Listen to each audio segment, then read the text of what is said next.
join with me in giving her a warm welcome.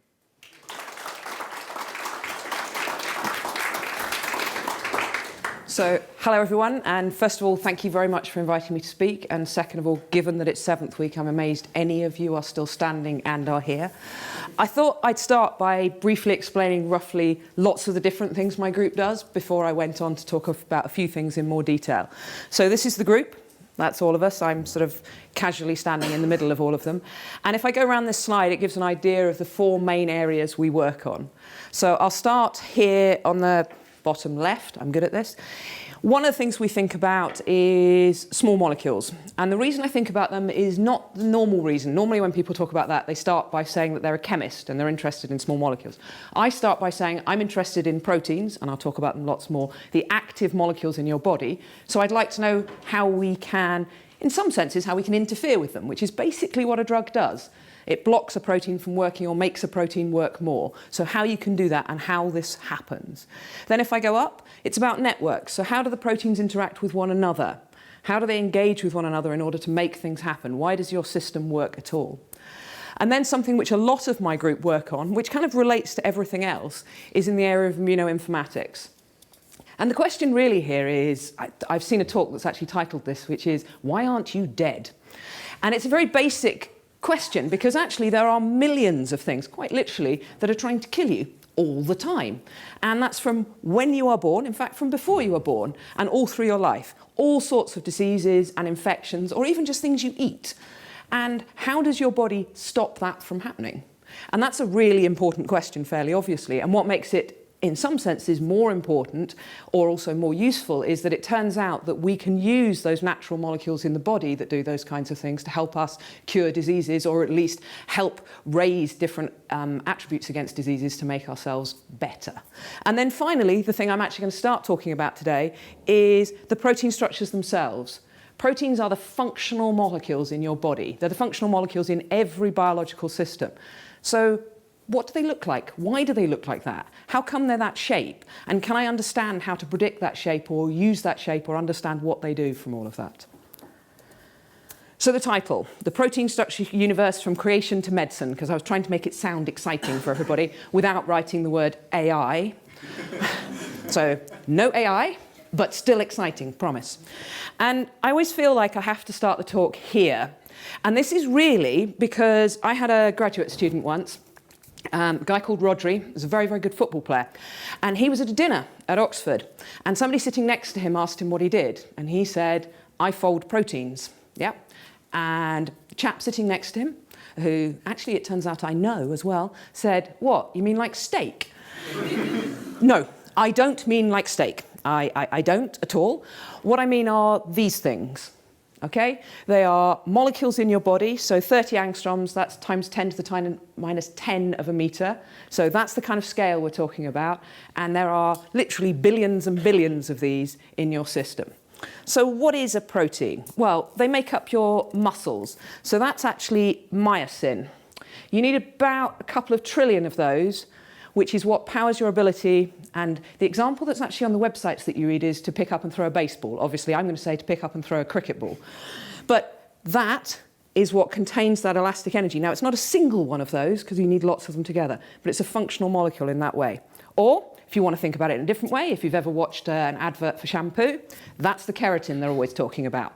So you need this, makes your hair shiny and nice, yeah? That's what it actually looks like. That's what's making up your hair.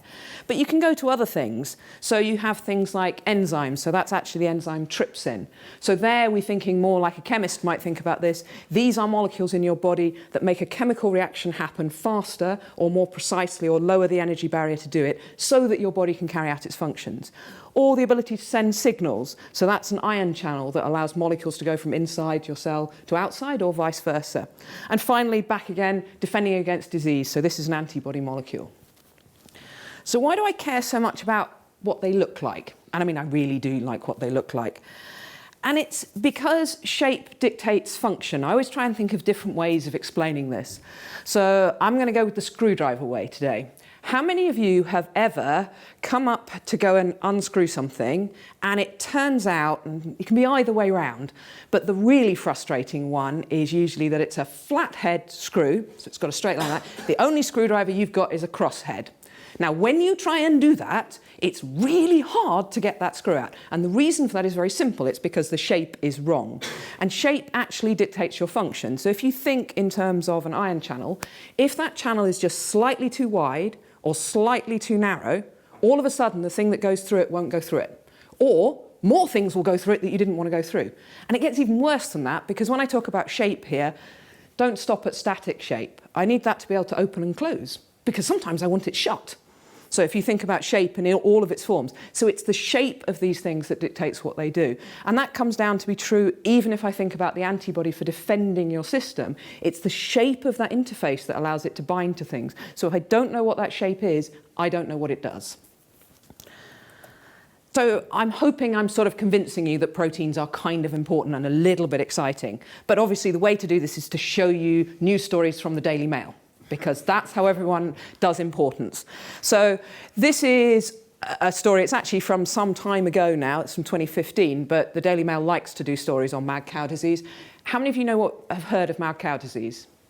Yeah, okay. So mad cow disease is actually quite a simple disease in some sense. It's a misfolded protein. That's all it is. Turns out, though, that's very dangerous in your body, proteins misfolding. And by that, I mean that is the cause of Alzheimer's, Parkinson's, Huntington's. A lot of brain diseases are related to this. So understanding how proteins fold so you can avoid misfolding is actually an incredibly important thing.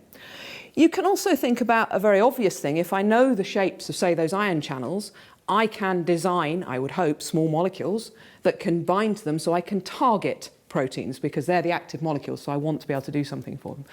And then finally, which is something I will talk about at the end, is I can design proteins themselves as drugs. So this is a story that came out today. I don't know if any of you saw it on the BBC website. It was all over, certainly the radio news today. This is a particular antibody, which I'm very bad at saying antibody drug names, so read pembrolizumab. It's like, sort of like that, begins with a P and ends ab, will do. And this was actually designed as a drug to be against head and neck cancer. So it's a drug, it is an antibody, it is a protein that has been designed, and what it does is actually a preventative, well, preventative is a bit strong. It helps to relieve the symptoms of head and neck cancer, and they have just shown that in people who have prostate cancer, they've done a medical trial on this, that you can get to the stage, these are people who had no other treatment and is now working, this will actually help. So it can prolong life. Unfortunately, I can't tell you that it will cure it, because it doesn't work quite that well. But you can see now, if I can design proteins as drugs, they can be incredibly effective. And I'll talk a lot more about that at the end of the talk. So given I like proteins so much, why don't I do the obvious thing, which there are lots of people who work on, which is determine protein structures experimentally? And, well, I could. In fact, I have some very good friends who do this. And the reason I don't do this is, one, because, well, when my friends were writing a joke biography for it, the first line of it was, Charlotte, too clumsy to be a wet lab chemist. Which is very accurate, unfortunately. But the reality is, it's not really going to solve the problem. And the reason it's not going to solve the problem is solving structures experimentally is incredibly expensive, difficult, and time-consuming. So one way to describe this is, I was recently talking to some people in a pharmaceutical company who had paid to get a structure solved, actually by an academic group. And they'd said to them, we want you to solve this structure. Now, it was quite a complicated structure, but they wanted it solved. It cost them £2.5 million. There you go. One structure. And they didn't even get the whole structure. There were bits missing because they couldn't solve the whole thing. And it took 3.5 years. Now, that's not worst case scenario. Worst case scenario is total fail, which does actually happen quite commonly. Best case scenario, you're probably talking in the region of £100,000 to solve a protein structure. That doesn't sound too bad, except you're talking about that once you have one of those, so that's a synchrotron, like Diamond, which costs quite a lot of money, or a cryo-EM machine, which still won't solve it to the resolution you want. So experimentally solving protein structures is incredibly important, and I want people to do lots of this, but it's never in the near future going to actually be able to give us all the protein structures of things we have. It's not going to happen. So we're going to need to be able to do these things on a computer. So how do we think about doing it, given it's so expensive? Now, you are also very young, that probably back in 2000 you weren't reading Nature and Science, but back in 2000 they actually wrote the article saying, we have sequenced the human genome. And this, in some sense, was meant to be, we have solved medicine. It turned out, not solved medicine. But it was the beginning of quite a big story. So your genome, it's about 3.2 billion DNA bases, in case you're interested. I don't know. And it sort of looks like this. Yep. Now, this is not terribly useful information as it stands. Each one of those is a DNA base, which does have a three-dimensional structure, but doesn't help you very much because it doesn't tell me what the protein looks like. What's exciting about this and useful to me is this part of the story. Back then, when they solved the human genome, it was incredibly expensive to do so. So we're back in the early 2000s. To solve a genome, now this is basically cost per human genome. So if plant genome's a lot bigger, in case you're wondering, they're more complicated than we are. Mouse genome's about the same as us, chimps about the same as us. You can have some simpler things, yeast, that's a lot simpler than us. So it costs about 100 million then. So there's no way you could solve all the genomes. Now, the cost of sequencing a human is probably about $1,000. That means I can sequence. And actually, to be honest, even I can sequence in the sense that you can get money and just pay someone to sequence stuff. And you can sequence lots and lots of things. So we now have huge amounts of the sequence information. So what I want to be able to do is take this sequence information and turn it into those three-dimensional structures I was talking about. That is the gap that I want to be able to close. And just to make sure everyone's on the same page, I'm fairly certain most of you will have seen this before, but the central dogma. So I've got tons of this DNA. In a standard system, DNA is transcribed into RNA, which is translated into protein. So I can very easily, no brain thought required at all, write out the sequence of amino acids that make up my protein. But that doesn't answer the question I asked, because what I want is this three-dimensional structure. So what I want to be able to go from is this sequence of letters, which is a sequence of amino acids or residues, into a three-dimensional structure. That's the key step, because this is easy and cheap, this is incredibly expensive. So if I could just do that to that, I would be very happy. And this is called the protein folding question. And one of the things I always say about this is, if someone actually managed to solve this, it's not solved yet, in case you're interested, I haven't done it, they would definitely win a Nobel Prize. Okay? It would be, because it's such a lovely, simple way of phrasing something and such an important thing to be able to understand. So when you think about protein folding, it is really simple. What I'm saying is, I have a string of letters, and they must, in some sense, contain all the information that gives me this three-dimensional shape. They are residues, they contain all that information. So it's a bit like this. Now, this is not an origami puzzle I can solve, but basically, you can draw out the instructions on a sheet of paper. I don't know if you can see all the lines on that, that would allow you to make a beetle out of it. And it's quite incredible to watch someone folding that, but it's perfectly doable. So in the same way, that's my question here. So why can't I do it? Because the information's there, I kind of understand the problem I'm posing. And this is really kind of starting to explain why I can't. So that's my three-dimensional structure. And instead of saying that what I have is a nice piece of paper with lines on, what I really have is a physics problem here. It's an energetics problem, okay? Because there's the energy, and clearly this should probably be the lowest energy state, so this is my folded shape, and all other states should have higher energy. So if I actually knew what that energy landscape looked like, I could take that kind of string and I could go, it will look like this. But I can't. And I can't for two reasons. One is the size of the conformational space. Now, this is a very well-known and established thing, and I'll talk a bit about it more. But the reason this picture is on here, I don't know if any of you have ever seen this example, but if you put one bead on the first square of a chessboard, how many beads do you have? If you put 2 on the second and 4 on and so on, how many would I have by the time I got to the last square? Yep. Conformational space actually starts to get very big very, very quickly. And the other issue I have, unfortunately, is despite the fact that I think I understand physics, and there are lots of physicists who really think they understand physics, turns out this is a really difficult energy surface, and the energy functions are all very inaccurate. So working out exactly how this will fold is incredibly difficult, because if this energy is out even just a little bit, your native state, so your lowest energy that you're looking for, which you think is here, the energy function is wrong, so it actually drops this one down lower, and that's now it thinks is the right answer. And it turns out that that's actually what happens most of the time if we look at physics functions to do this. So to give you an idea of the conformational space, there was a guy back in 1969, Levinthal, who put it very, very nicely. And this is called Levinthal's paradox. He wrote a paper about it. So most proteins fold in seconds or less. Okay? So they're folding all the time in you right now, accurately and correctly. So this is fine. Imagine it's 100 residue proteins. Imagine what we've got. And then let's make it really easy, because I like easy maths. Imagine there are only 3 possible conformations per residue. That's all we've got.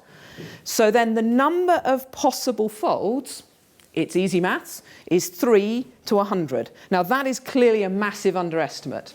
Okay, there'll be way more than 3 conformations for each one. But even if I just say there's 3, that gives me this number. That will do it. It's big. To give you an idea, let's think about this. Let's assume a protein can explore a new conformation at the same rate that bonds can reorientate. Okay, so that's bonds being able to just flick like this. But there's no way, actually, they could explore a new conformation at that rate, but that's probably as fast as it's possible to imagine they could do this. That actually means I could do 10 to the 13 structures a second. That's a lot. It's not enough, though, because the time it would take me to explore all those conformations is 5 times 10 to the 34 seconds, or 1.6 times 10 to the 27 years, which is longer than the age of the universe. So the paradox is very simple. Given the conformational space, there is no way I search it. However good my computer program is, I have lost, because I'm definitely not going to go at that rate in a computer. Yep, and you're not going at that rate in your body. Now, there are fairly obvious counter-arguments to this, like obviously you're not searching all those conformations. But in order to not search all those conformations, you have to understand the energy landscape, which we don't understand. So how do we get round this?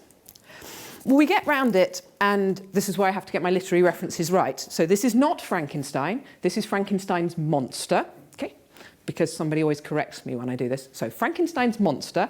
I hope you are all aware of how Frankenstein's monster was generated. So what he did, let's go and steal lots of body parts, and then we sew them together.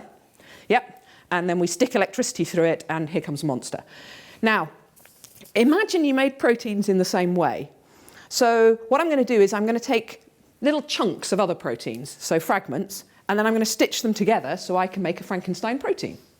All right? Now, what's good about that? Well, what's really good about that is I know that each one of those individual little fragments, its energetics is fine.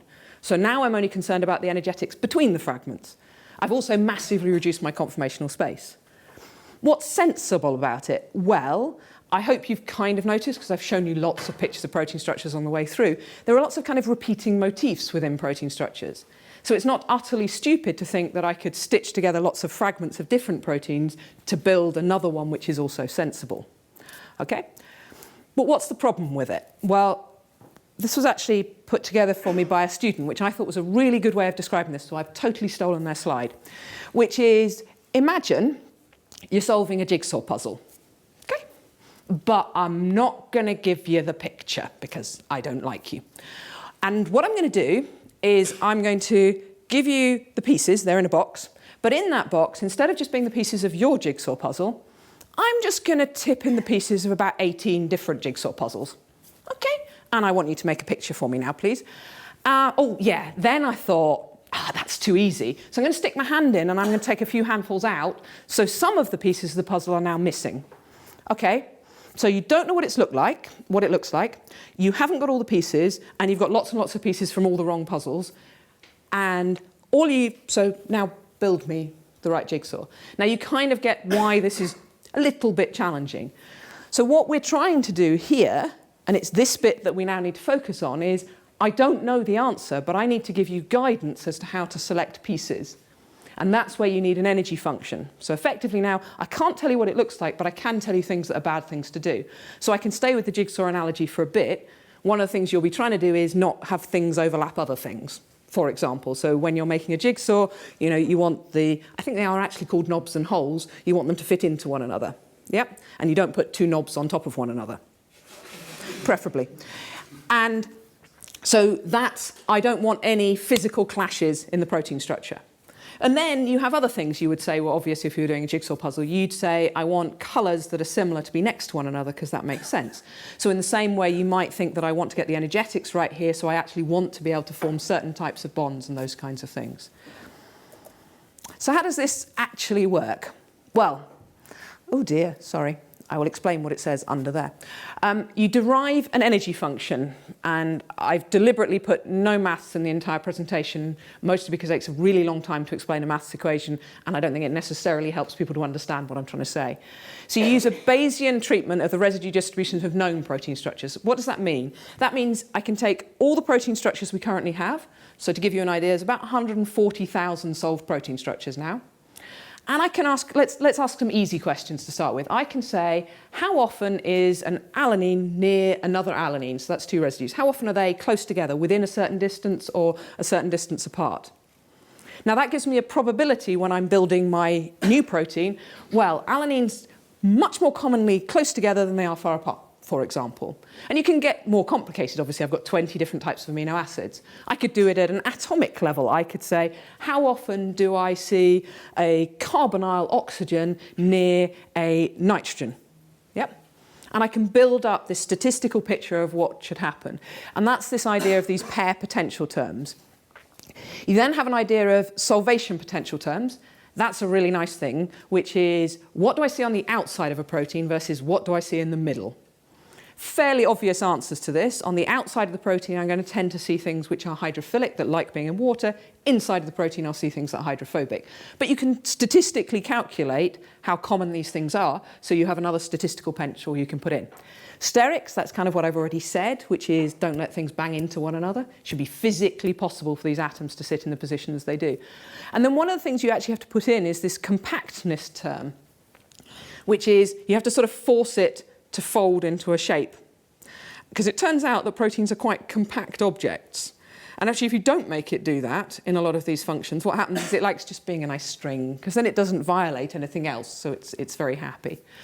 Another thing which I'll talk about a little bit more is one of the things we're quite good at doing is predicting some of the distances in a protein. So for particular positions in the protein, I can predict a distance. It won't be completely accurate to another point in the protein in the folded shape. And I'll explain how we do that. So that's another constraint you can put in. And then I do a Monte Carlo search. And this is always my favorite bit of this, because basically I build lots of Frankensteins. So I take pieces, I put them together, and I go, based on what I know, is this a good thing to have built? Yeah, okay, one done. Repeat, repeat, repeat. Until I've made lots of these, and different programs decide on different numbers they might make here. And then I select my final answer. And you can select it in different ways. Here I've said I select it using the energy function. You can actually select it by the most common shape I have made. I have made this shape 100 times. I've made no other shape more than once. Maybe this is the right shape, because I just keep making it. Okay? And these are ways of doing this. Now, I'm now going to say, this is what we used to do, and things changed quite dramatically at the end of last year. Did any of you notice I think I have to use the word hype, around Alphafold? A little bit? Did you hear about AlphaGo?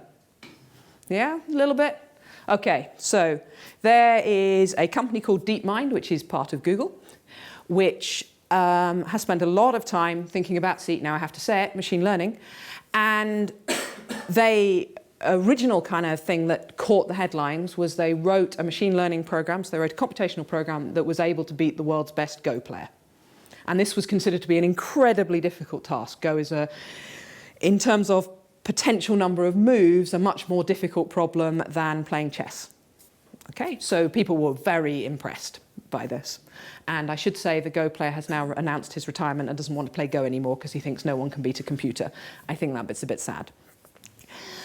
So another one of the problems they turned their attention to was this problem of predicting the three-dimensional shape of proteins. Because, as I said, if you could actually do it, you'd win a Nobel Prize. So it's clearly one that people will care about a lot if they could do it very well.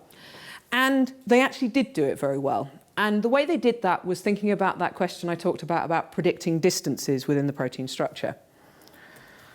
So the way you can think about predicting distances, if you imagine each one of these coloured lines in here, so these ones here, okay, these are all proteins that fold to the same shape. Now, the reason that I can find lots of proteins that fold, I don't know what the shape is at the moment, I just know they all go to the same shape. Now, the reason I know they all go to the same shape is they're all evolutionarily related. And one way to give an easy description of that is, for example, if you think about, I don't know, we can go back to the keratin molecule, which is hair. There are versions of the keratin molecule in lots and lots of species. You may have noticed we're not the only species with hair. Or you can think about something like hemoglobin, which is helping to carry the oxygen around in your blood. Pretty much every mammal has got a version of hemoglobin. But their sequences are not identical, but they carry out the same function. They're evolutionarily related, and so they will have the same shape, roughly. Not exactly the same shape, but a very similar shape. So I can line up all their sequences, and then I've got these symbols on here, which are the different amino acids. And the idea was this concept of correlated mutations, and this is a very simplistic picture of it. But imagine that you find two positions in that sequence alignment where whenever it's a red, I don't know, scoopy thing in one, it's a green round thing in the other, yeah, and vice versa. So it's correlated. So when I change one column in this alignment, it changes the behavior of another column. Now, what that indicates, potentially, is that those two columns are in contact. Because what's going on is, because this amino acid changes, I must also change this one. It says, well, the reason I'm doing that is because when this one gets bigger, this one has to get smaller. If this one suddenly becomes positive, this one must be negative. So it's about a way of saying that these two things are near one another. And I guess about 6 or 7 years ago now, we started to be able to write very successful software for predicting contacts using this type of information. It started to become quite good. It's not great, but it really is quite good. And that's the predicted contacts I was talking about in the program, so you can do this. So what did Alphafold do that was different? Because we already had all of this. Well, they did this. Now, this isn't actually the image of how Alphafold works, but it's a similar kind of idea because they actually haven't published their method or made it available or allowed anyone to test it. So it's a little bit difficult. But the basic idea is, instead of using a statistical estimation of whether those correlations are happening or not, which was what was happening before, I'm now going to allow a machine learning method to decide whether there is a close distance between these by telling it that I want it to understand correlations. So it's now learning those correlation patterns for me. And actually they did more than that. They also tried to get it to learn other features of the protein, so like the secondary structure of the protein, which we're very good at predicting. So they used a lot of features and fed them into the machine learning algorithm. Turned out this worked very well, and there are now many other people who have written software that does similar things. And they did two things with this information. One was, instead of just saying that these two positions are in contact, they tried to predict an actual distance between them. So instead of saying, well, I can see these are correlated, so they must be near one another, which was what the previous predictions did, they went, I have learnt, or this machine has learnt, to be able to say, not only are these two things near one another, I think these are most likely to be at 8 angstroms, and then they'll have another example where they'll go, I think these are most likely to be at 9.5 angstroms. And it turned out that that change in information, there's a lot of people who've shown this now, was probably the most important. So they got very excited and put up a lot of GIFs like this. This is Alphafold doing its folding. We're very excited. Yep, it will keep doing it, jumping over there. But this is about what really happened and what it really did. So there's this, you're not meant to call it a competition. So the C here stands for comparative. It's comparative assessment of protein structure prediction. That's CASP, but it's a competition. And the idea is that you're trying to predict your protein structures as well as possible. And they actually only give you the sequences. And there is no information about those structures in the public domain. And then the structures are released several months later. So this is true prediction to see how well these methods are working. I'm not going to explain everything on the axes here, but the score on this axis is how good the models are. If you'd actually solved the protein folding problem, we would be here. Just to be clear, we're quite a long way away from there. So when they say Alphafold has done this, no, you need to be here to have solved it. And this is through the years of the competition. It happens every 2 years. So this is the most recent one. That's 2 years before, 2 years before, 2 years before. And the yellow and blue, this is the who came second in CASP, and that's who came first in CASP in each year. So the things that are noticeable on this graph, which is why everyone got excited about Alphafold, and it is exciting, is if we had just kept at kind of the same rate of progress we'd had for the last few years, you would have expected us to end up somewhere about here. Okay, that's where we, roughly, that was an estimation of where we would think we would be. We would have improved, but not that much. Actually, what happened is this. Okay? So it's better. It also has a much bigger gap over the second place method, so people got very excited about that. But, and this was put very well by the author of this particular blog, if you'll notice, exactly the same amount of improvement, and perhaps more impressively, because it took you from really getting it wrong to almost getting it right, happened over the course of 2 CASPs here. So basically you got the improvement of 2 CASPs in 1, in some sense. And there are all sorts of other caveats that people will say, because this is the 95% confidence interval, they still completely overlap. So how much better is it really than all of the others? I would argue actually it is quite a lot better than the others, but I'd also argue that pretty much all these methods have incorporated everything that was in that, so they're all sitting there now as well. But it was an interesting step change in the way that we did protein structure prediction. So I'm now going to talk about what we do in this whole problem that's a bit different from all of that kind of general background. So I've been telling you so far about kind of, this is how everyone does it. And we do all these things too. But there's something specific that I think is sort of missing from the way that the others are doing it. And it's a very obvious thing, which is proteins don't fold like that picture I just showed you from Alphafold. They don't sit there waiting like this and then fold up into a 3-dimensional structure. Proteins are produced, they're translated on a ribosome. And it turns out that the translation rate is much slower than the folding rate. So I told you that most proteins fold in less than a second. That's true. It's a true statement. But they actually translate way slower than that. So many proteins, the rate of translation, it takes several seconds to translate a protein. So you have to imagine that while a protein is being translated, it is probably folding. Now, why do I care about that? Let's go on, go. There we go. Right. I care about it because of this. So if you imagine the traditional approach, I have all of the residues there already, okay? And so I'm trying to fold this thing, but I have the whole string. And you didn't see the very first set of moves there because it always happens too quickly. If I do the approach where I'm saying it's happening cotranslationally, you can see that the residues appear. And you can see that's happening on the left-hand side there. So why would I like the left one over the right one? Well, I like the left one because it's more like biology. But I actually like it because when I'm solving the equations here, all residues are present. So every calculation involves, say this is 300 residues, 300 things. When I'm solving the equations over there, I only have to solve it for 1 residue to start with, and then for 2, and then for 3, and then for 4. So I have lots of smaller optimization problems. So it's faster. Now this is real time. Well, not. So the difference here is real. So this would keep going for longer than this, even though they're doing exactly the same process. Now the problem with that is the potential for this, the cotranslation approach, to produce, if you like, get trapped on the way. Because what I've just done is I've said, well, if everything's not there, it could fold up the first part, and that could be incorrect, and then it wouldn't be able to make the correct structure. But I'm arguing that's okay, because I think that if this is how they fold in your system, then it won't do that. It won't get kinetically trapped in the wrong structure along the way. So obviously, I've picked something where this is true, because that's the correct answer here. This is how well we did. That's worse. This is good. But it's really this double-edged thing. So if cotranslation works, in fact, I only have to be as good as the traditional approach, but because I will be computationally a lot faster. Turns out, probably, depends how you code it, but 2.5 to 3 times faster. That doesn't sound like much until I remind you that I want to make thousands of decoys, so it takes thousands of hours to do these things. So reducing that by half or a third is, a real improvement.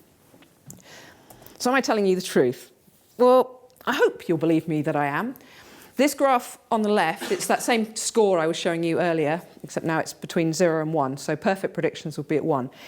Anything that is below, so each one of those round dots is a protein that we did prediction of, and anything that is below that diagonal line was predicted better cotranslationally than, if you like, in the standard way of doing it. So I started with a fully extended chain and let it fold.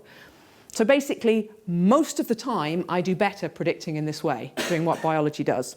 And this is just one example of the kinds of structures you get out. Another way of showing you about this efficiency is here I'm going to take a set of 245 proteins. And what I'm going to do is make models of these proteins.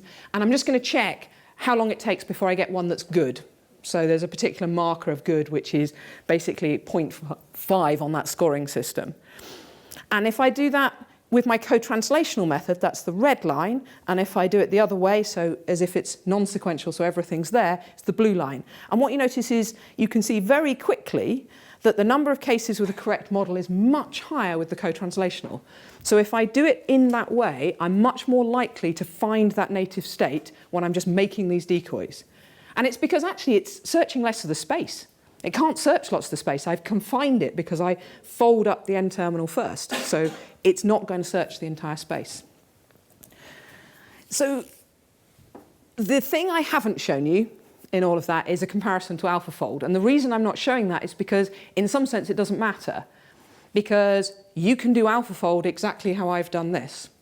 Why don't you just put the cotranslational thing into Alphafold? It would offer you the same improvement there, probably, as you have here. It's a comparison of like against like. So I'm not claiming to be able to fold proteins better than the best things that can. Turns out we're about as good, but I don't think that's the issue. The issue is more thinking about how you can do your search strategy and how you should fold proteins if you want to do good structure prediction. And I always think that this is a nice way of thinking about the end part of this. There we go. So you can think about other things that might affect it. So I've just said cotranslation by saying the protein's being produced. The protein's produced in a ribosome. It comes out through a ribosome tunnel. So here that's like purple, if you like, cylinder. So it's going to start in a particular shape, and then it's going to have to fold whilst some of it is fully extended, because that's the only way it can come out of the ribosome tunnel. So you can think of many ways you can constrain this problem by using how biology folds, because actually, as I said, in your bodies, these proteins are folding accurately, rapidly, continuously, with no problems at all, in less than a second.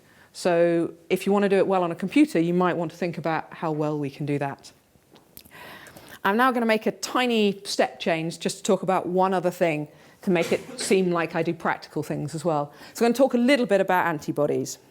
So I have, once again, this is the news I was talking about earlier about the development of antibodies, and in this case, helping with prostate cancer. I really like this one about shark antibodies that might target breast cancer. It seems a good juxtaposition. But it is actually a real thing. So there is development of a particular antibody against breast cancer that is actually taken from a shark. Just helps, obviously. So where does this idea that you can make drugs from antibodies come from? So it's been estimated that a standard human can make, well, get lots of different numbers here. Somewhere probably circulating in your system might be 10 to the 12 different antibodies. And just to make this clear, your 10 to the 12 will be different from my 10 to the 12. Some of them will be the same, but most of them will be different. And the number of potential different ones is absolutely enormous. And what they do is they recognize harmful molecules. So they recognize non-self, they bind to it, and by doing so, they basically make the rest of your system come out and kill that non-self. So if you've got a cold right now, your antibodies are going crazy trying to kill it.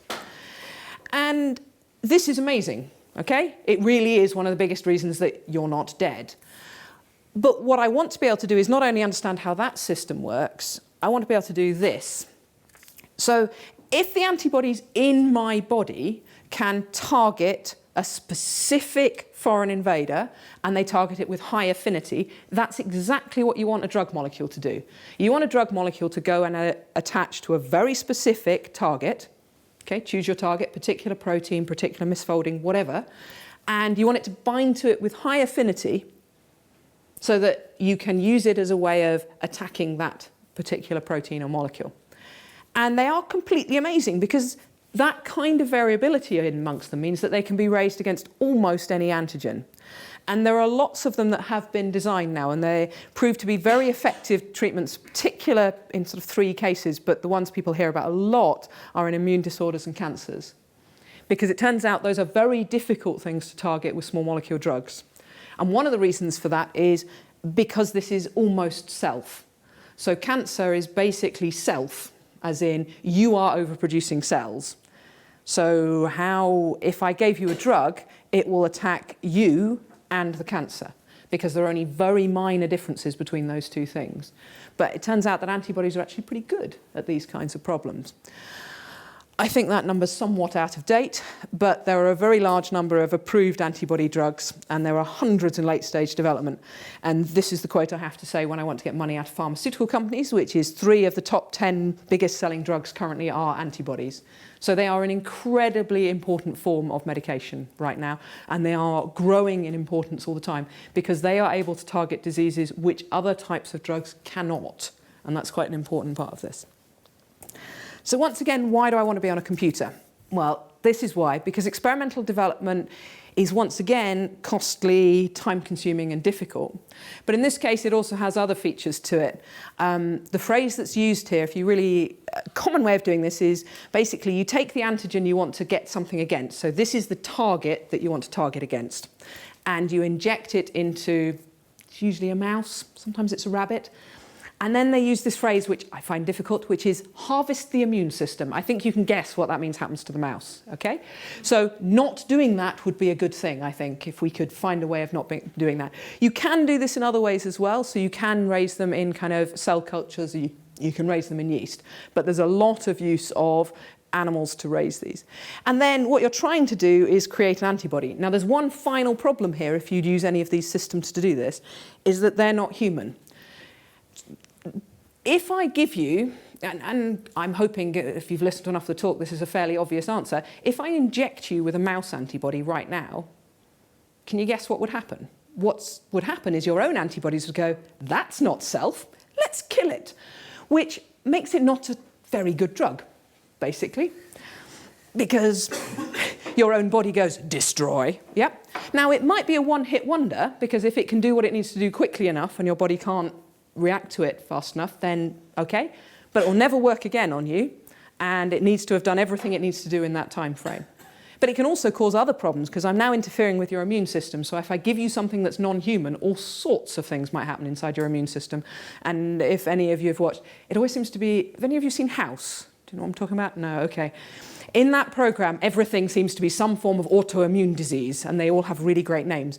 But actually, autoimmune diseases are really not very nice, and they're very hard to solve because it's effectively your own body attacking itself, and that is, once again, very dangerous. So what you want to be able to do is design antibodies, and we've built lots and lots of tools to do this, and I am not going to take up the next several hours of your life to describe them all. Instead, I'm just going to show you one in operation, and I did cheat, because I knew a website wouldn't work. So hopefully this will. So this is just our website, and we're going to go and look at this database. I'm going to search for a structure, and that, in fact, is the drug that I was talking about earlier. And this is the summary of what it looks like. And then I'm going to go and predict its structure and try and find out if we think it would be a safe antibody to use. So that's its sequence entered in there, and I'm trying to build a three-dimensional model of it now. That's what's happening. And it is happening, I promise. Eventually some text will start appearing in this box here. So the software currently is trying to build a three-dimensional model of this antibody. There we go, starting to build it. I suspect you can't read that. It's not very exciting. It's telling you what lines of code are doing, just to make sure it's actually working properly.